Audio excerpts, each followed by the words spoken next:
Super 60 செய்திகள்.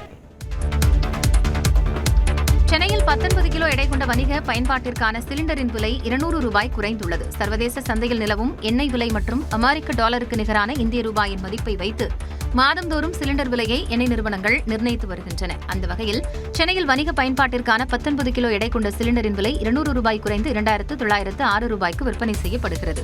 கடந்த June மாதம் வரை மத்திய கிழக்கு கடல் பகுதியில் நிலவிய அசாதாரண சூழல் காரணமாக வணிக சிலிண்டர் விலை தொடர்ந்து ஏறுமுகமாக இருந்தது. போர் பதற்றம் சற்று ஓய்ந்து எண்ணெய் போக்குவரத்து சீரான நிலையில் வணிக சிலிண்டரின் விலையும் கடந்த மாதம் முதல் குறையத் தொடங்கியுள்ளது. அதேசமயம் வீட்டு உபயோக சிலிண்டரின் விலையில் எந்த மாற்றமும் இன்றி 957 ரூபாய் 50 காசுகளுக்கு விற்பனையாகிறது. கர்நாடகாவில் சூழல் சரியில்லாததால் வேறொரு நாளில் வருமாறு தமிழ்நாடு முதலமைச்சரை கேட்டுக் கொண்டதாக கர்நாடக முதலமைச்சர் டி.கே. சிவக்குமார் தெரிவித்துள்ளார். பெங்களூருவில் காவிரி நதிநீர் விவகாரம் குறித்து மாநில நீர்வளத்துறை அதிகாரிகளுடன் டி.கே. சிவக்குமார் ஆலோசனை நடத்தினார். தொடர்ந்து ஊடகங்களிடம் பேசிய சிவக்குமார் தமிழ்நாடு முதலமைச்சரின் பயணம் குறித்து குறிப்பிட்டார். I could see that the atmosphere is not right at this point of time. So I am appealing him that let us postpone the visit for some time because we should have a very cordial atmosphere. தொடர்ந்து பேசிய அவர் காவிரியில் நீர் திறக்க வேண்டும் என்ற காவிரி மேலாண்மை ஆணையத்தின் உத்தரவை எதிர்த்து மேல்முறையீடு செய்ய இருப்பதாக கூறினார். The stand of Karnataka government is that I have to take my opposition party leaders into confidence. I have to seek the legal advice. Then I will take a call after discussing with them. மேகதாதுவில் அணை கட்டுவதில் உறுதியாக இருப்பதாகவும் DK. Sivakumar தெரிவித்தார். காவிரியில் தமிழ்நாட்டிற்கு தண்ணீர் திறந்துவிடக் கூடாது என்று வலியுறுத்தி KRS அணையை கர்நாடக முன்னாள் முதல்வர் எடியூரப்பா தலைமையிலான பாஜகவினர் முற்றுகையிட்டனர்.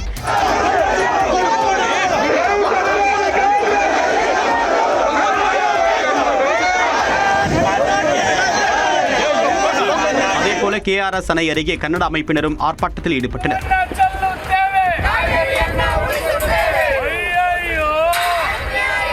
மைசூரு, கொப்பல் உள்ளிட்ட இடங்களில் விவசாய அமைப்பினர் போராட்டம் நடத்தினர்.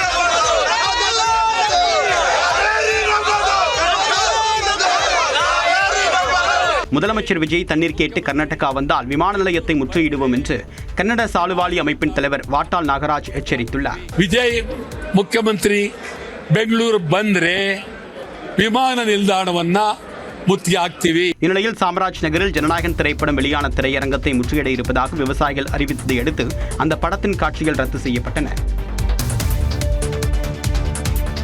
மேகதாது அணை விவகாரம் தொடர்பாக முதலமைச்சர் விஜய் ஆலோசனை நடத்தினார். சென்னை தலைமைச் செயலகத்தில் மேகதாது அணை விவகாரம், காவிரி நீர் பிரச்சினை உள்ளிட்டவை குறித்த ஆலோசனைக் கூட்டம் நடைபெற்றது. முதலமைச்சர் விஜய் தலைமையில் நடைபெற்ற இந்த கூட்டத்தில் சட்டத்துறை அமைச்சர் நிர்மல்குமார், துறை சார்ந்த செயலாளர்கள் மற்றும் அதிகாரிகள் பங்கேற்றனர். அப்பொழுது காவிரி நீர் விவகாரத்தில் வரும் 3ஆம் தேதி முதலமைச்சர் கர்நாடகா செல்வதா வேண்டாமா என ஆலோசித்ததாக கூறப்படுகிறது. தொடர்ந்து ஊடகங்களிடம் பேசிய அமைச்சர் நிர்மல்குமார் காவிரி விவகாரத்தில் நம்மிடம் 4 வகையான வழிமுறைகளை இருப்பதாக கூறினார். நம்ம சுப்ரீம் கோர்ட் மூலமாக அடுத்து நம்ம ட்ரிபியூனல் நம்ம கொண்டு வரது மூலமாக அடுத்த ஆப்ஷன், இன்னொன்று இன்டர்ஸ்டேட்ல நம்ம எப்படி பேசி வாங்குறோம். இது 3 ஆப்ஷன். அடுத்தது என்ன செய்யணும், அடுத்து அது இல்லாமல் ஒன்றிய அரசுக்கு அழுத்தம் கொடுக்கிறது. இது 4 தான் நமக்கு இருக்கிற ஆப்ஷன். இதுல என்ன செய்யணுமோ கண்டிப்பாக முதலமைச்சருடைய டிராவல் சம்பந்தமா ஏதாவது ஒரு திட்டமிட்ட ஏதாவது டிராவல் இருந்துச்சுன்னா கண்டிப்பா முதலமைச்சர் அது சம்பந்தமாக கண்டிப்பா அறிவிப்பார். காவிரி நதிநீர் விவகாரத்தில் சட்ட நடவடிக்கையா என்பது குறித்து ஒரு சில நாட்களில் முடிவெடுக்கப்படும் எனவும் நிர்மல்குமார் தெரிவித்தார்.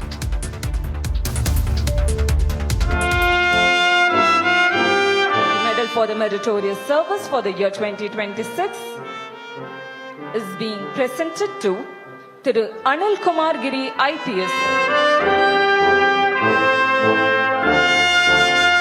சிறப்பாக பணிபுரிந்த காவல்துறையினருக்கு முதலமைச்சர் விஜய் பதக்கங்கள் வழங்கி சிறப்பித்தார். சென்னை எழும்பூரில் நடைபெற்ற நிகழ்ச்சியில் 2024, 25, 26ஆம் ஆண்டுகளில் சிறப்பாக பணிபுரிந்த 665 காவல்துறையினர் மற்றும் அதிகாரிகளுக்கு குடியரசுத் தலைவர் பதக்கம் மற்றும் முதலமைச்சரின் அண்ணா பதக்கங்கள் வழங்கக்கூடிய நிகழ்ச்சி நடைபெற்றது. இதில் பங்கேற்ற முதலமைச்சர் விஜய் சிறப்பாக பணிபுரிந்த காவல்துறையினருக்கு பதக்கங்கள் வழங்கினார். விழாவில் காவல்துறை அணிவகுப்பை பார்வையிட்ட முதலமைச்சர் விஜய் சல்யூட் அடித்து மரியாதையை ஏற்றார். Prestigious distinction. Today, on 31st July 2026, this historic venue once again. Tamil Nadu கடலோர பாதுகாப்பு குழுமத்திற்கான புதிய இருசக்கர வாகனங்கள் மற்றும் ரோந்து வாகனங்களை முதலமைச்சர் விஜய் கொடியசைத்து தொடங்கி வைத்தார். கடலோர பாதுகாப்பு குழுவிற்காக புதிதாக வழங்கப்பட்டுள்ள 42 மஹேந்திரா தார் ராக்ஸ் நவீன 4 சக்கர வாகனங்களும் 96 ஹோண்டா யூனிகார்ன் 2 சக்கர வாகனங்களும் அணிவகுப்பு முறையில் மாண்புமிகு தமிழ்நாடு முதலமைச்சர் அவர்களின் பார்வைக்காக கம்பீரமாக அணிவகுத்து வருகின்றனர். பின் ஒன்றாக தடைகளை தாண்டி எந்த தயக்கமும் இன்றி எரியும் நெருப்பு வளையத்தை கூட லாவகமாக கடந்த அசத்தலான சாகசத்தை நிகழ்த்துகிறார்கள். காவல்துறையினருக்கு பதக்கம் வழங்கக்கூடிய நிகழ்ச்சியில் மோப்பநாய் பிரிவு காவல்துறையினர் செய்து காட்டிய சாகசங்களை முதலமைச்சர் விஜய் பார்த்து ரசித்தார். உரிய ஒழுக்கமான வணக்கத்தை செலுத்தி தங்களது மகிழ்ச்சியையும் மரியாதையும் வெளிப்படுத்துகின்றார்கள். தீவிரவாதிகள் பிடியில் இருந்து மருத்துவமனையை மீட்பது போன்று ஒத்திகையில் ஈடுபட்ட அதிதீவிர கமாண்டோ படையினர் பொதுமக்களை பாதுகாப்பாக மீட்டு அசத்தினர்.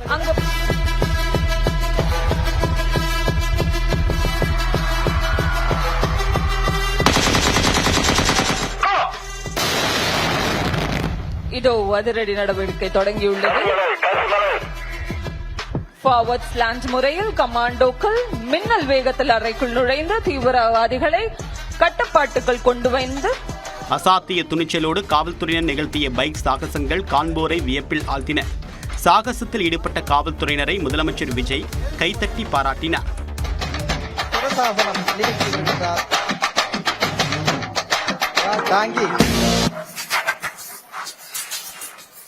அற்புதமாக சென்று கொண்டிருக்கின்றார்கள். தமிழ்நாட்டில் மக்கள் தொகை கணக்கெடுக்கும் பணி தொடங்கியுள்ளது. 16 ஆண்டுகளுக்கு பிறகு தமிழ்நாட்டில் இன்று முதல் வீடு வீடாக சென்று மக்கள் தொகை கணக்கெடுப்பு பணிகள் தொடங்குகின்றன. ஆன்லைன் மூலமாக பொதுமக்களே தங்களுடைய சுய விவரங்களை பதிவு செய்யக்கூடிய பணிகள் நேற்றுடன் நிறைவடைந்த நிலையில் வீடு வீடாக கணக்கெடுக்கக்கூடிய பணிகள் இன்று முதல் வரக்கூடிய 30ஆம் தேதி வரை நடைபெறவுள்ளன. முதல் நாளில் களப்பணிகளை தொடங்கக்கூடிய அதிகாரிகள் பிறகு வீடு வீடாக சென்று விவரங்களை சேகரிப்பார்கள். கணக்கெடுப்பின் போது வீட்டில் உள்ள வசதிகள், குடும்ப உறுப்பினர்களின் விவரங்கள், குடிநீர், கழிப்பறை, சமையல், எரிபொருள், இணைய வசதி, தொலைபேசி, வாகனங்கள் உள்ளிட்ட 33 கேள்விகள் கேட்கப்படும். இதற்காக பொதுமக்கள் எந்த ஆவணத்தையும் தயாராக வைத்திருக்க தேவையில்லை என்று தெரிவிக்கப்பட்டுள்ளது. ஒவ்வொரு கணக்கெடுப்பாளரும் ஒரு நாளைக்கு சுமார் 200 வீடுகளுக்கு சென்று விவரங்களை பதிவு செய்வார்கள் என்றும், வீட்டில் யாரும் இல்லாவிட்டால் 30 நாட்களுக்குள் மீண்டும் 2 முறை அதிகாரிகள் வருவார்கள் என்றும் தெரிவிக்கப்பட்டுள்ளது. ஏற்கனவே இணையத்தில் சுய கணக்கெடுப்பு செய்திருந்தாலும் அதிகாரிகள் வீட்டிற்கு நேரில் வந்து 11 இலக்க குறியீட்டு எண்ணை சரிபார்த்து உறுதி செய்வார்கள். அப்போது 33 கேள்விகளும் மீண்டும் கேட்கப்படாது என்று அதிகாரிகள் தெரிவித்துள்ளனர்.